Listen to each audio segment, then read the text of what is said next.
昨天那个人问呢，说他有几个看不见的朋友，他说他看不见的朋友坏话，他这个看不见的朋友就跑了，就不来了啊。那看不见的朋友都跑，那么看得见的更不高兴了啊。所以呀，这叫两舌。两舌呀并不是一个口里头长了两个舌头，就是说两种话挑拨离间这叫这个十恶。你这十恶不作，就是十善。所以我们学佛法的人，就是停止这个十恶，奉行十善。There are 4 evil committed with the mouth. The first is irresponsible speech, speech in which deviant knowledge and views are expressed, rather than proper knowledge and views. The second is false speech, that is, lying. The third is abusive speech, that is, scolding people. Double-tongued speech involves talking about the faults of one person to another person, and then relating the second person's faults to the first party. Do you know what Li said about you? He says to John. And then, to Li he says, do you know what insulting things John has been saying about you? This is like the question yesterday about the invisible playmates. She said they disappeared as soon as the child started to slander them. If invisible friends disappeared as soon as the child started to slander them, you can bet that the visible ones would be even more upset. Now, double-tongued definitely doesn't mean that in one mouth you have grown 2 tongues. It means that you speak in 2 different ways. You cause dissension and generally create trouble. All these kinds of bad karma together form the 10 evils. Not committing the 10 evils is called practicing the 10 good acts. Students of the Buddha Dharma, stop doing the 10 evils. Always practice the 10 good acts. 那么这个十恶十善，再把它总起来就是3业，身口意3业，要清净。你3业清净了，所以这三种罪业就都没有了。俺们念佛的人发愿要同我们念佛的人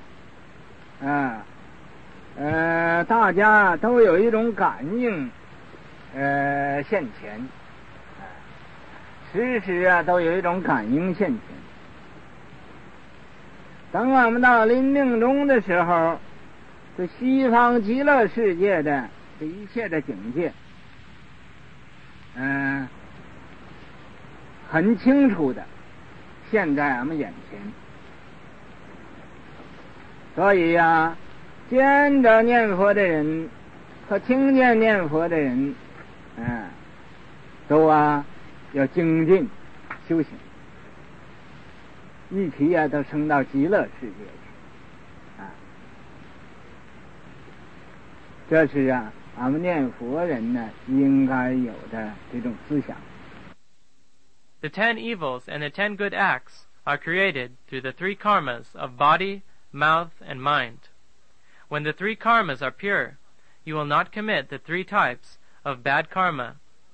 We who recite the Buddha's name should make vows together to have a response manifest before us at all times. That is, when we approach the end of our lives, all the various qualities of the land of ultimate bliss will appear very distinctly before our eyes. As a result, people who see and hear the recitation of the Buddha's name will all cultivate vigorously, and all be born in the land of ultimate bliss together. We who recite the Buddha's name should have this aspiration.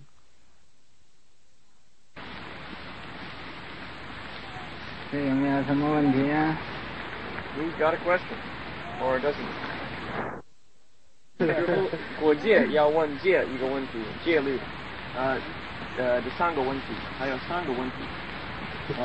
第一个问题就是这个淫欲这个问题，他请师父愿不愿意说明这个淫欲这个关系，这个是不是要借所有的这个男人和女人的关系，或者就是夫妇两个人有是不是有一定的要遵守的规矩？看他很坦白他自己的情形，他和他的女朋友，他的太太，他们也没有被这个什么牧师，什么这个神父被结婚的。可是他说他在他们的心里，他们一定是结过婚，他们是不会和其他的男人、其他的女人来有什么关系，他们是这就可以。Question. Please clarify some things about the precepts. Does the precept against sexual misconduct prohibit all sexual conduct between men and women, or does it allow it between husband and wife? My girlfriend and I are not officially married, but in our minds we are already married, and it's very clear to us that we're not going to have sexual relations outside of our relationship. That's fine. 第二这个问题就是打妄语。他说有一个境界，名字就叫不说话也打妄语，好像我们美国政府在越南就实行一个犯法的战争，一个法律的一个战争。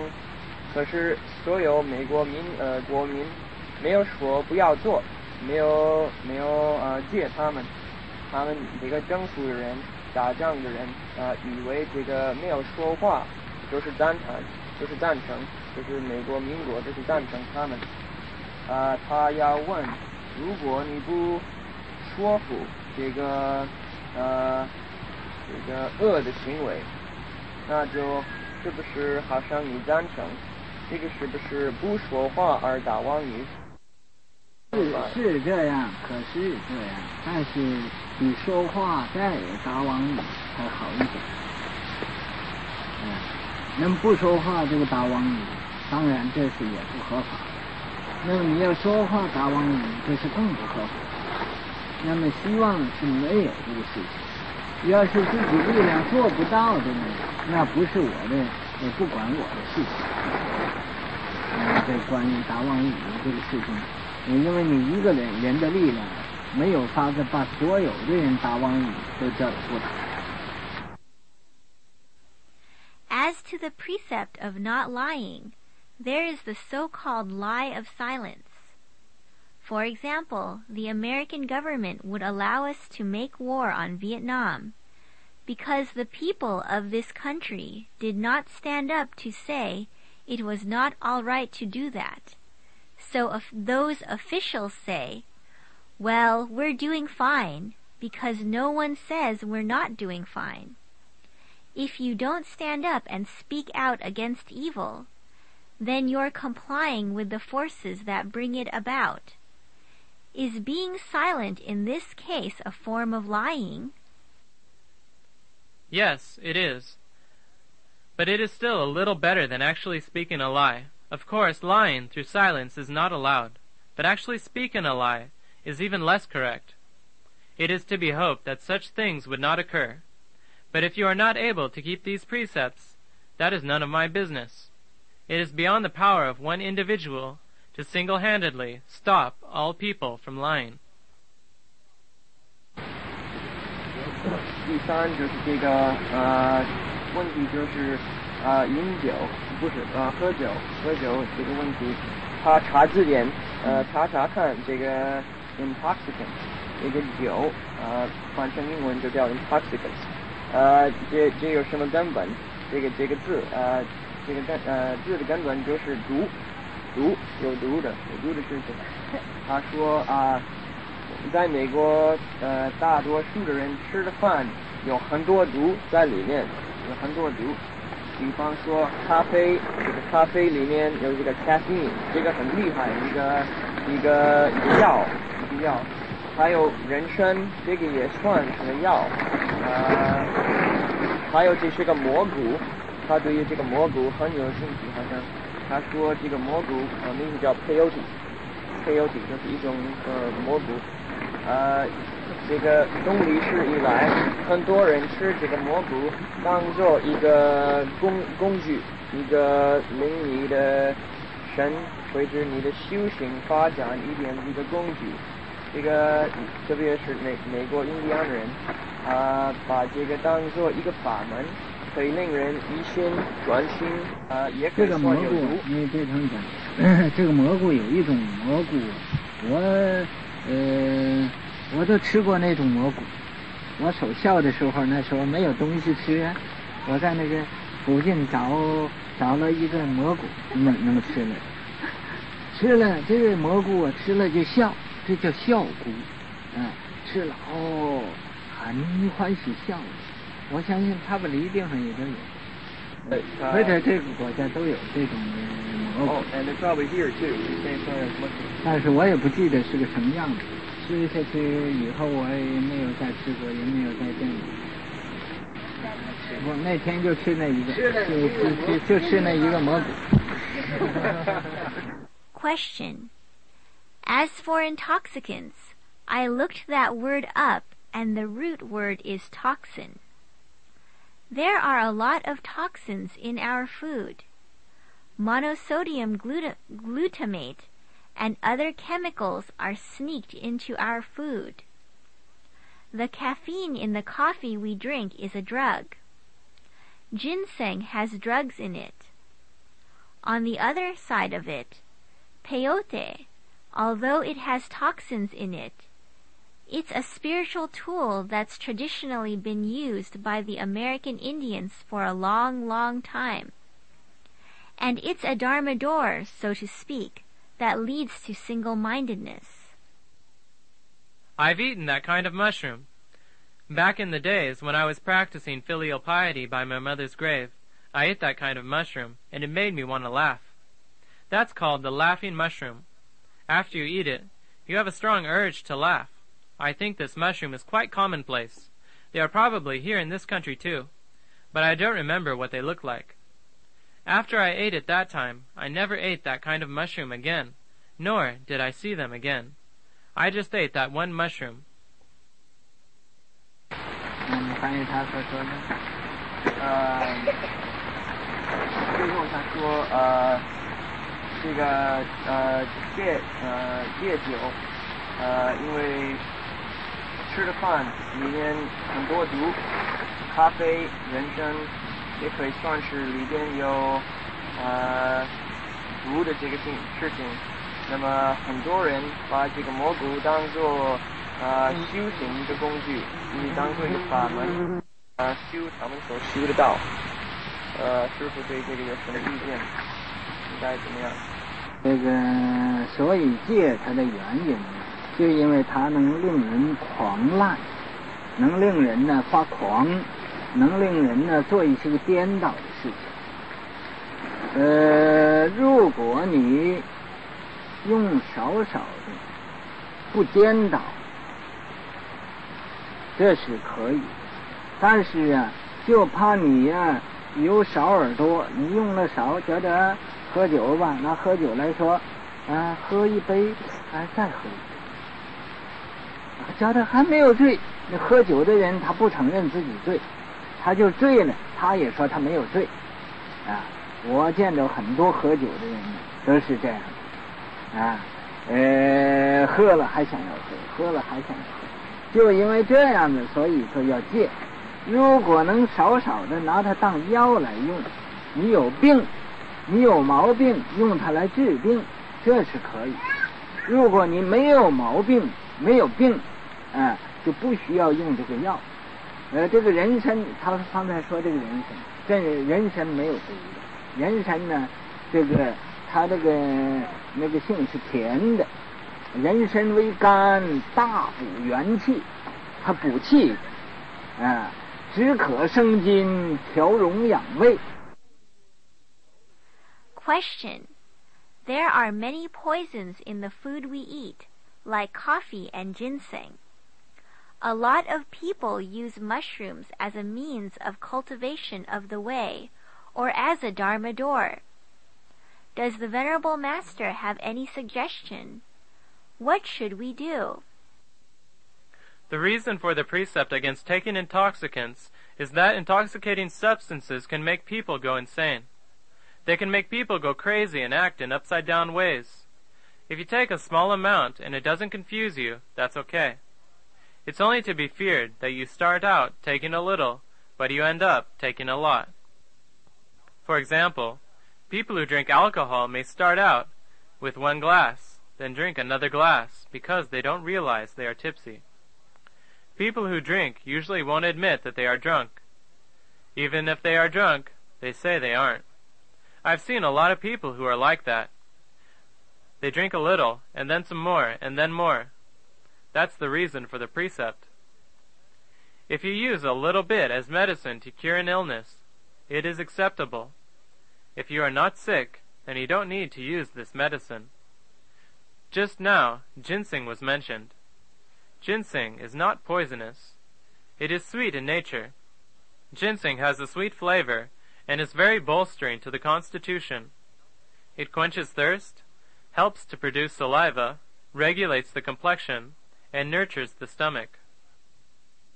人参没有毒，人参呢，它那个性是甜的，人参为肝，大补元气，它补气的，止渴生津，调荣养胃，它能止渴。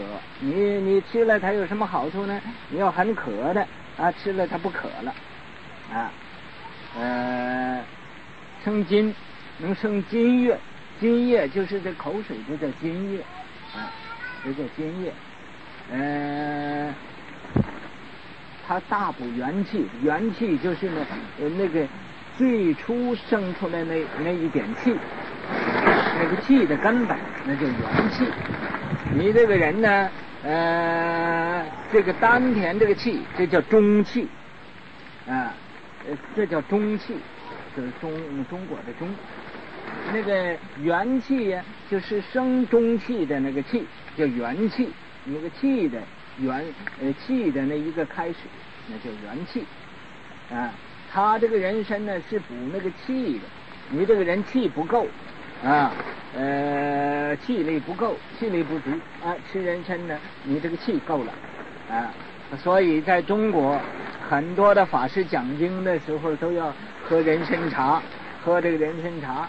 就是讲这个伤气呀，它又补上了，又补气了。Ginseng is not poisonous. It is sweet in nature. Ginseng has a sweet flavor and is very bolstering to the constitution. It quenches thirst, helps to produce saliva, regulates the complexion, and nurtures the stomach. What advantages does it have? If you are thirsty and you eat it, it will quench your thirst. It also produces saliva. It nourishes your inherited constitution. The qi, or energy, in your dantian is called central energy. The inherited constitution is the energy that gives rise to your central energy. It is the source of energy. Ginseng bolsters your energy. If you are weak, eat some ginseng, and you will feel invigorated. Many Chinese Dharma masters, when they give lectures, have to drink ginseng tea because lecturing drains their energy, and the ginseng tea helps to replenish it. 这是人参微甘，大补元气，止渴生津。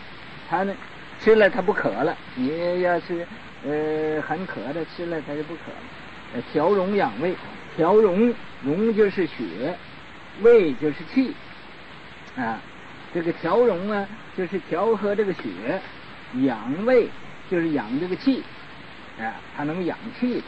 这是人参。你每一个药材，你要知道它有什么作用，不是乱吃的，不是说是这个吃点这个吃点那个，你没有病吃药，那反而有病了。那个药是治病的，要是没有病呢，不需要那个药。说我觉得 tired 了，我觉得很疲倦，要吃点毒药，他就不疲倦了。那是这个你疲倦，你休息休息就会好了，不需要吃药。So, ginseng has a sweet flavor and is very bolstering to the constitution. It quenches thirst, helps to produce saliva. If you are very thirsty, drink ginseng, and it will cure your thirst. It regulates the complexion and nurtures the stomach. Regulating the complexion means regulating the blood, and nurturing the stomach means nurturing one's energy. That's ginseng. You have to know the functions of each medicinal herb. You can't just take a little of this and a little of that. If you do that, then even if you were healthy to begin with, you could end up getting sick. Medicines are for curing sickness. If you aren't sick, you don't need to take them. Some people say, I feel tired. I think I'll take some drug to make my tiredness go away. If you feel tired, just take a rest, and then you'll be fine. You don't need to take medicine. 调荣养胃就是调荣养胃。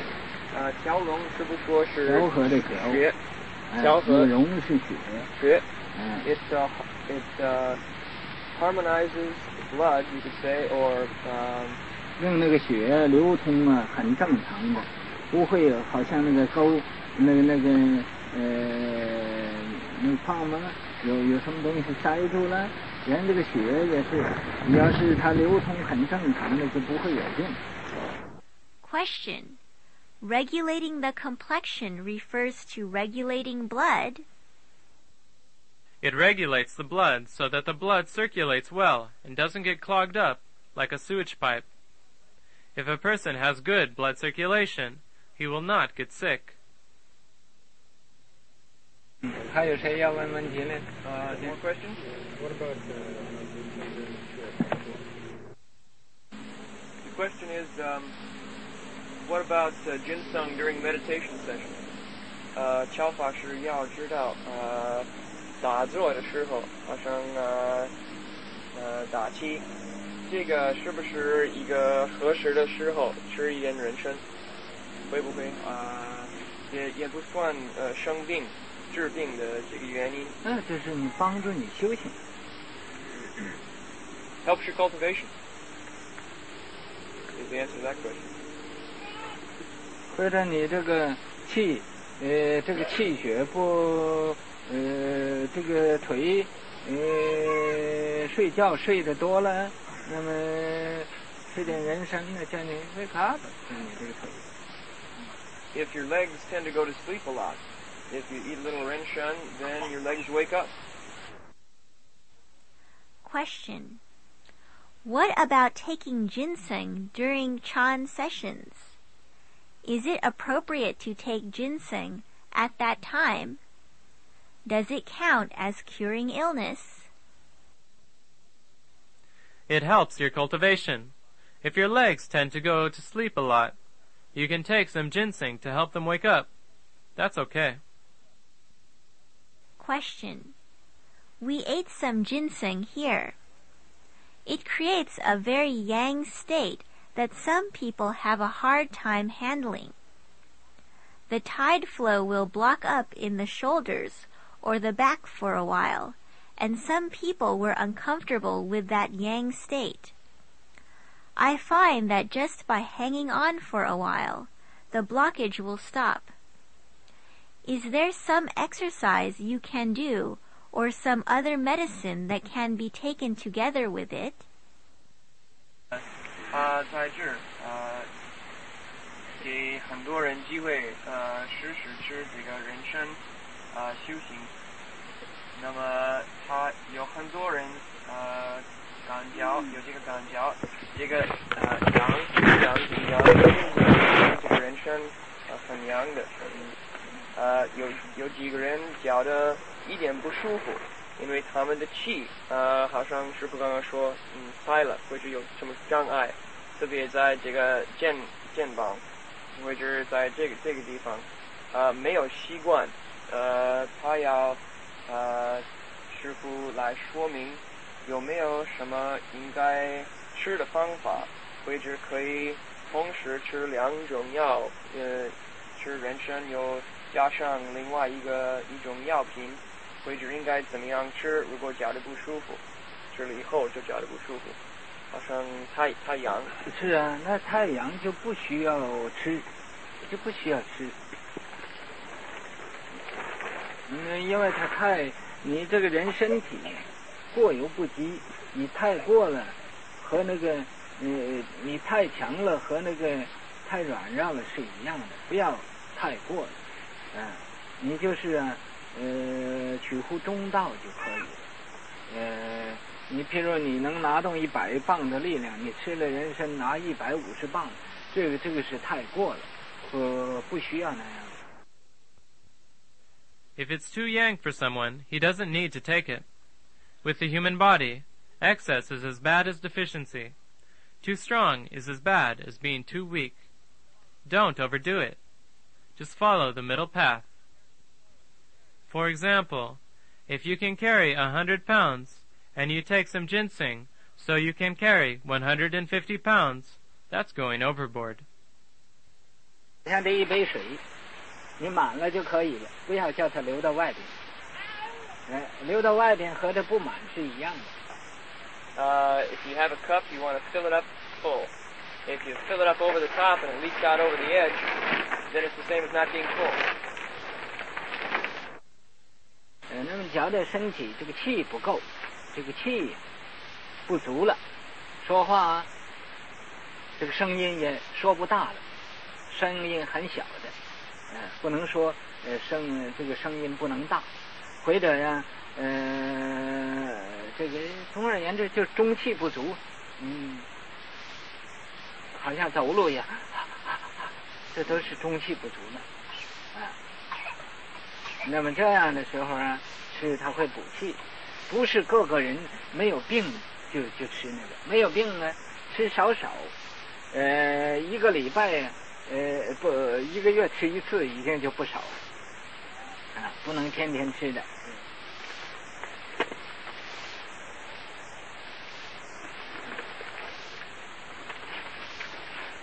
1次就是吃，好像这个人参，真正的人参呢，是吃有1钱呢2钱那么多，就是大约half ounce一样，half ounce。只是在这个冬天的时候，这3个月可以吃，其余的时候都不要吃了。And especially the 3 months in the winter, you want to eat it the 3 months in the winter. The rest of the time of the year, you shouldn't. If you have a cup, you want to fill it up full, but if you keep pouring after it is full and it overflows, it's the same as not being full. Suppose you feel very weak and lacking in energy, so your voice is very soft and you can't speak any louder. If your vital energy is weak and you pant when you walk, then ginseng can help to bolster your energy. It's not the case that everyone should take ginseng, especially when they are not sick. If one is not sick, then one should take it very sparingly.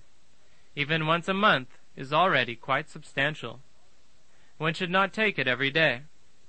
If one is taking pure ginseng, one should only take 1 or 2 qian, or about half an ounce, and one should take ginseng only in the 3 winter months, not during the rest of the year.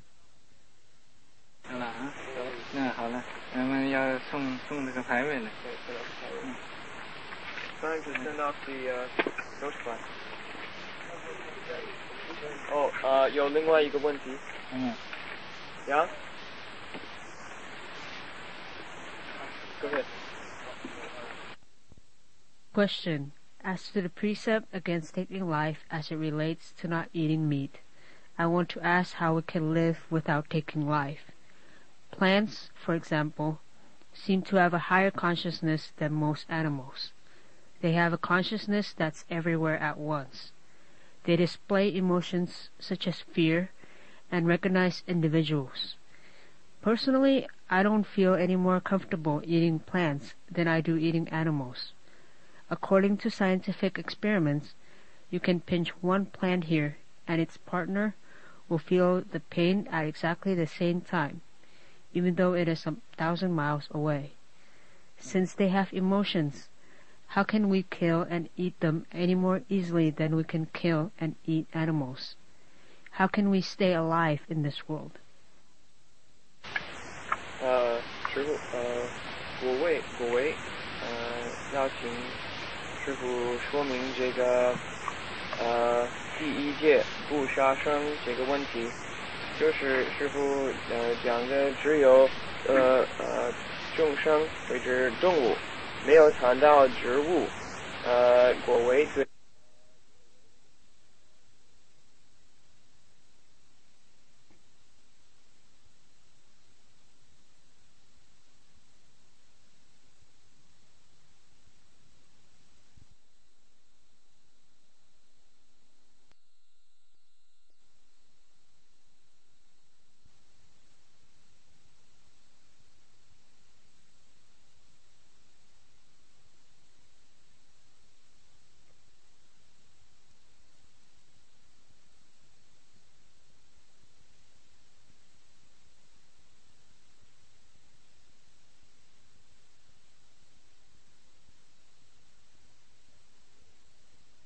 师父，果为，要请师父说明这个第一戒不杀生这个问题，就是师父讲的只有众生或者动物，没有谈到植物。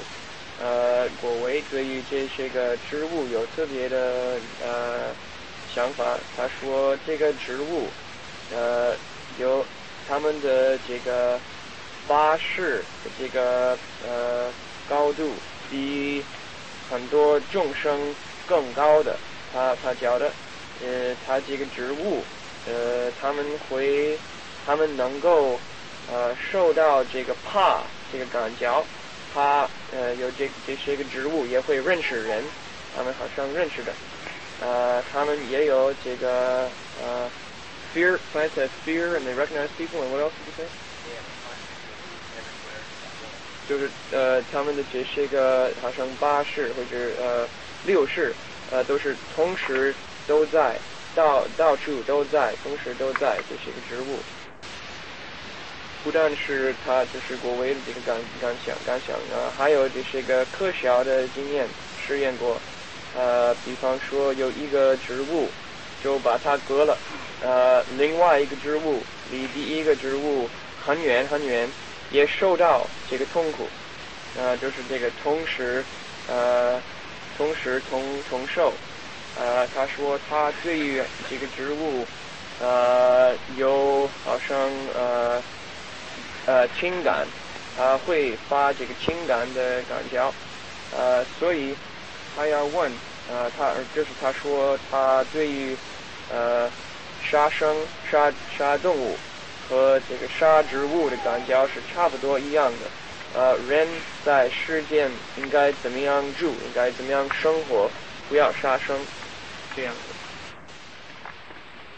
的。这个有生命的这个生灵要有情，一切的植物呢叫无情，土木瓦石，就像这个石头啊，你看它是无情，但是它都是活的，但是它那活的这个就是少一点，不是具足的，好像人有80啊，他那个虽然说也有感觉，但是它不具足的，所以这叫顽石。虽然顽石啊都有情感。That which has a life is said to be sentient. Plants are said to be insentient. This includes the earth, wood, rocks, and minerals. Rocks may appear insentient, but they are alive. Their life is a bit less, however. It's not as complete, and they cannot be compared with human beings, who have 8 consciousnesses. Although we can say that plants have some sort of awareness, it is incomplete. That's why we have the term senseless rocks. Although they are said to be senseless, they actually do have emotional feelings. 虽然顽石都有情感。为什么证明呢？在中国有个道生法师，在这个虎丘山那地方讲经，就讲这个涅槃经。他问这个那个涅槃经呢，前半部说的这个禅体无佛性，这个道生法师就说禅体也有佛性。那个当时他这么讲所有的法师都反对他，说那个经上明明讲的禅体无佛性，你怎么可以说有佛性呢？那么就叫所有的人不要听他讲经，他就到那个山里头对着石头讲，说我说禅体有佛性，你们说对不对啊？那么这个顽石呢都点头啊，这叫顽石点头，生公说法，顽石点头，由这个证明呢，这个就是无情的呢也有佛性。Although they are said to be senseless, they actually do have emotional feelings. What proof is there? In China, Dharma Master Dao Sheng lectured on the Nirvana Sutra at Huqi Mountain. The first half of the Nirvana Sutra said that Ichantikas, that is, unbelievers, did not have the Buddha nature. Dharma Master Dao Sheng said Ichantikas also have the Buddha nature. When he said that, all the other Dharma Masters objected. The sutra plainly says that Ichantikas don't have the Buddha nature. How can you say that they do? And they told everyone to avoid his lectures. So he went up to Huqi Mountain and lectured to the rocks. He addressed them saying, I say that Ichantikas have the Buddha nature. What do you say? At that point the rocks nodded their heads. It is said, when Sheng, the Venerable, spoke the Dharma, even the rocks nodded their heads. This proves that insentient things, such as rocks, also have the Buddha nature. 由这个证明呢，这个就是无情的呢，也有佛性，每个石头都有佛性。但是在这个世界上怎么样生存呢？这个要是问详细了说，你就吃植物都是杀生，不过它轻一点点。你如果不吃呢，你自己也不会活的。这个比较没有那么伤这个慈悲心，没有那个慈悲心不那么受伤。那么你要很这个显明的去就杀生吃生灵的肉呢，这个对自己的慈悲心呢是受伤的，没有就是生嗔恨心，没有慈悲心。慈悲心呢就轻一点，嗔恨心就重一点。 This proves that insentient things, such as rocks, also have the Buddha nature. Well then, how can one remain alive in this world? If you were to be very strict in your interpretation, then even eating plants is killing. But it's a bit less serious. If you did not eat, you could not stay alive. Killing vegetables is less offensive to one's compassionate sensibilities than wantonly killing animals for food. Killing animals creates thoughts of hatred, not of compassion. Your compassion grows lighter, while your hatred increases. 他问这个问题都很难答复的，很不容易的。这个就是为了他这个 answer question. This question is pretty tough to answer.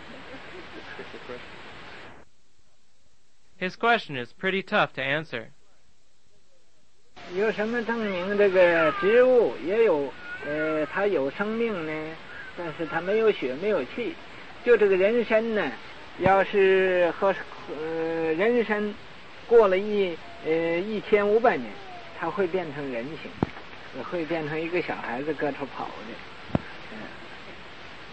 多长的时间？1500年以上。What further proves that plants have sentience is or that the plants are alive even though they may not have sentience is the fact that Renshan, if it lives to be 1,500 years old, can turn into a human being, can turn into a child that runs around and plays. 这叫升仙。That's called a spirit. Spirit immortal. Since plants have no blood or breath, how can we prove that they have life? Ginseng, for example, after 1,500 years, can turn into a human being. It can transform into a child and run around. These transformations are called ginseng immortals. 我一直是有这样看法，说在印度他们分类社会上人的社会上分类，打仗的这个最高类他们是专门吃肉的，读书的不吃肉。他说他有对他的看法来说，吃了1碗饭，这么多的这个种子，就是你或者你杀这么多的众生，这个比吃一个众生或者一个鹿一个动物，这个就多得多了。这一个动物的身上啊，有百千万亿那么多的植物，百千万亿那么多的植物，这个植物啊，就是那个动物的分开了，这个一切的这个畜生是人分开，人这个灵啊分开做这个畜生了，畜生这个灵又分开了，就做在分的最小的时候就做那个植物去了。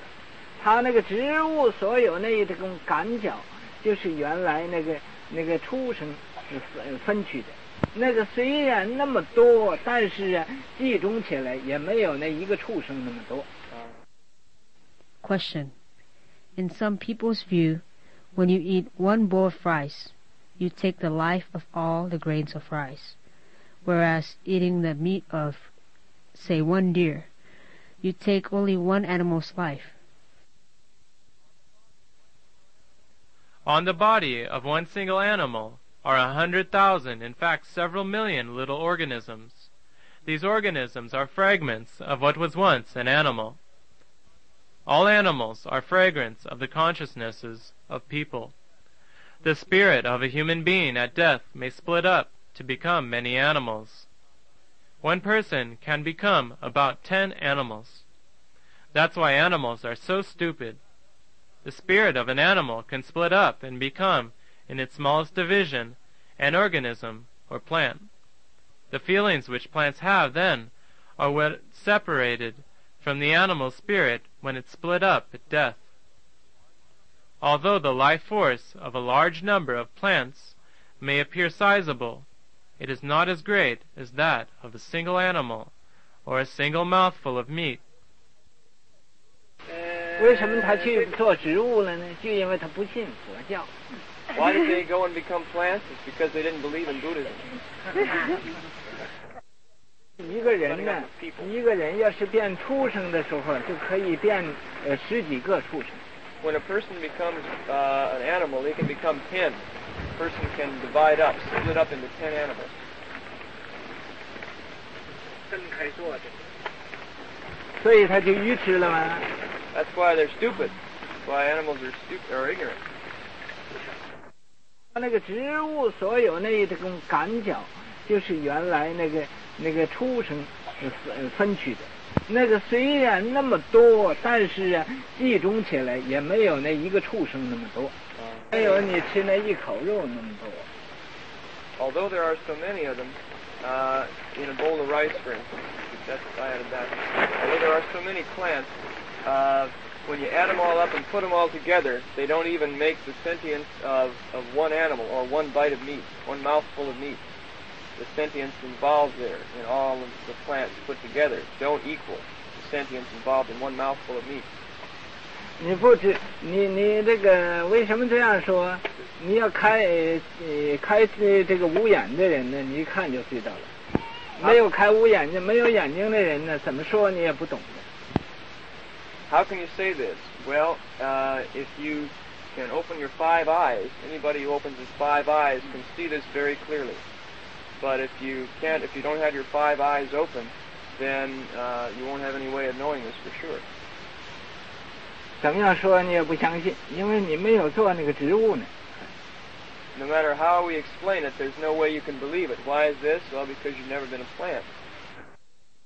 Why did they become an organism? Because they did not believe in Buddhism. All animals are fragments of the consciousnesses of people. The spirit of a human being at death may split up to become many animals. One person can become about 10 animals. That's why animals are so stupid. The spirit of an animal can split up and become, in its smallest division, an organism or plant. The feelings which plants have then are what separated from the animal spirit when it split up at death. Although the life force of a large number of plants may appear sizable, it is not as great as that of a single animal or a single mouthful of meat. If you open your 5 eyes, you can know this at a glance. If you haven't opened your 5 eyes, no matter how one tries to explain it to you, you won't understand. No matter how it's explained, you won't believe it, because you haven't been a plant. 你看它是那么多，但是它不够那一个畜生的好像这1厘米啊，这个植物的那么100千万厘米不够啊，那个畜生那个肉的1厘米那么多的那个的那种这个性啊多呢，它这叫性化灵参。性化灵参就化的最小去做植物了啊，所以那个不同的。Although the life force of a large number of plants may appear sizable, it is not as great as that of a single animal or a single mouthful of meat. Take, for example, rice. Tens of billions of grains of rice do not contain as much life force as a bit of meat the size of a grain of rice. At death, the nature changes, the spirit scatters, and its smallest fragments become plants. Thus, there is a difference between eating plants and eating animals. 那个植物，它好像这个草也有生命。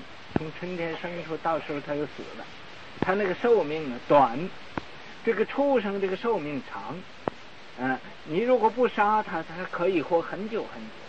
那么至于那个米，你就杀它不杀它，它只是那么一个短的时间，它就到死的时候它就死了，所以这个里边呢，你要分析起来，这是很多的道理可以研究的。科学它也没有法子研究得清楚。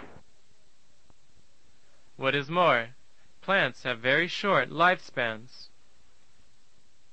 The grass, for example, is born in the spring and dies within months. Animals live a long time. If you don't kill them, they'll live for many years. Rice, regardless of the conditions, will only live a short time. So if you really look into it, there are many factors to consider, and even science hasn't got it straight. 懂了没有？他 Get that? 他说什么？不一定。是啊。这不一定。Right. 我知道他不一定。 I know you're not for sure. Do you understand? Not for sure. I know you aren't sure. 这个性化灵山好像这个蚊虫啊，这个蚊虫啊，这你看着千千万万，这整个山这么多蚊虫，这只是随着一个人呢，那个灵性变得这么多啊，不是说是这个一个人的灵性就变一个蚊虫，那一个人会变无量无边那么多蚊虫。不要讲了，越讲人越不相信。Another example is the mosquitoes. The millions of mosquitoes on this mountain may simply be the spirit of one person which has transformed into all those bugs. It's not the case that a single human spirit turns into a single mosquito.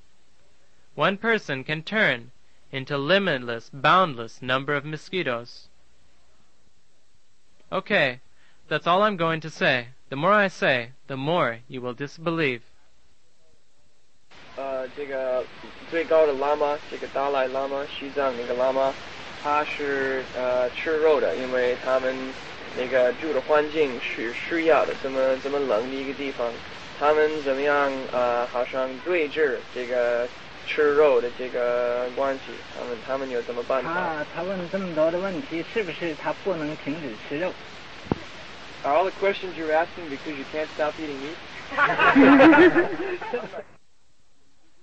Question. The Dalai Lama, the highest Lama in Tibet, eats meat because Tibet is a very cold place.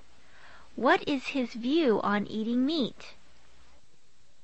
Are you asking these questions because you can't stop eating meat? 国维他实在的是已经20多年来问他自己这个问题，来讨论他在他心里想一想这个问题实在的。他说吃肉可以，不吃肉也可以，他就是要看水平高度多大，这是。I've been asking myself this question for 20 years now. I can eat meat, and I can also not eat meat. I believe it's a matter of degree. 你问他是信达赖喇嘛，是信释迦牟尼佛？ Do you believe in the Dalai Lama or do you believe in Shakyamuni Buddha?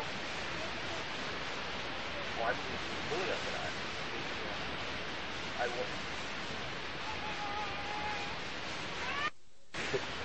什么？他不说了。刚说尽了，说毕了。那么达赖喇嘛吃肉，他吃不吃肉我不知道。我听说达赖喇嘛是吃素的，但是他以下的喇嘛很多都是吃肉的。那么就算达赖喇嘛他也吃肉，那么释迦牟尼佛不主张吃肉，他是要跟着达赖喇嘛学着吃肉啊，是要跟着释迦牟尼佛不吃肉呢？ Do you believe in the Dalai Lama, or do you believe in Shakyamuni Buddha? Well, I believe in the Buddha, but well, I don't know if the Dalai Lama eats meat. I've heard that he is vegetarian, but that many lamas under him do eat meat. Even if the Dalai Lama himself does eat meat, Shakyamuni Buddha did not advocate eating meat. Now, are you going to follow the Dalai Lama in eating meat, or follow Shakyamuni Buddha in not eating meat?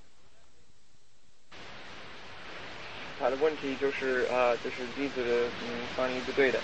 他要知道信佛教的人有没有什么方法对治这个吃肉的效果？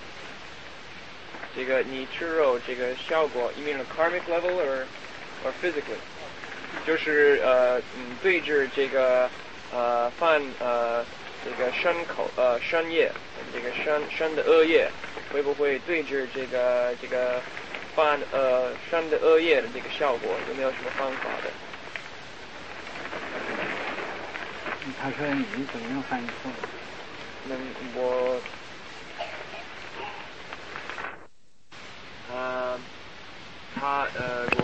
明白这个吃肉的这个好像业报，他明白了你不应该吃肉的。可是有的时候他说他听有的时候人或者信佛教的人也可以吃肉，或者也想吃肉，他要知道那些个情形，那些个境界有什么方法或者看法来对治这个恶业，吃肉的恶业。Do Buddhists have some way of counteracting the effect of eating meat on a karmic level? I understand the karmic retribution involved in eating meat. I know that we shouldn't eat meat.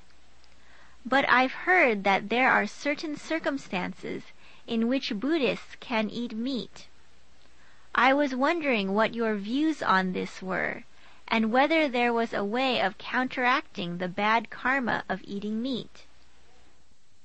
这个佛呀，也吃肉。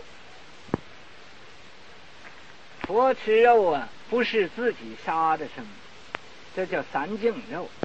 就是比丘、出家人也可以吃肉，这居士也可以吃肉，就可以吃三净肉。什么叫三净肉呢？就是不见杀、不闻杀、不为我杀，这叫三净肉。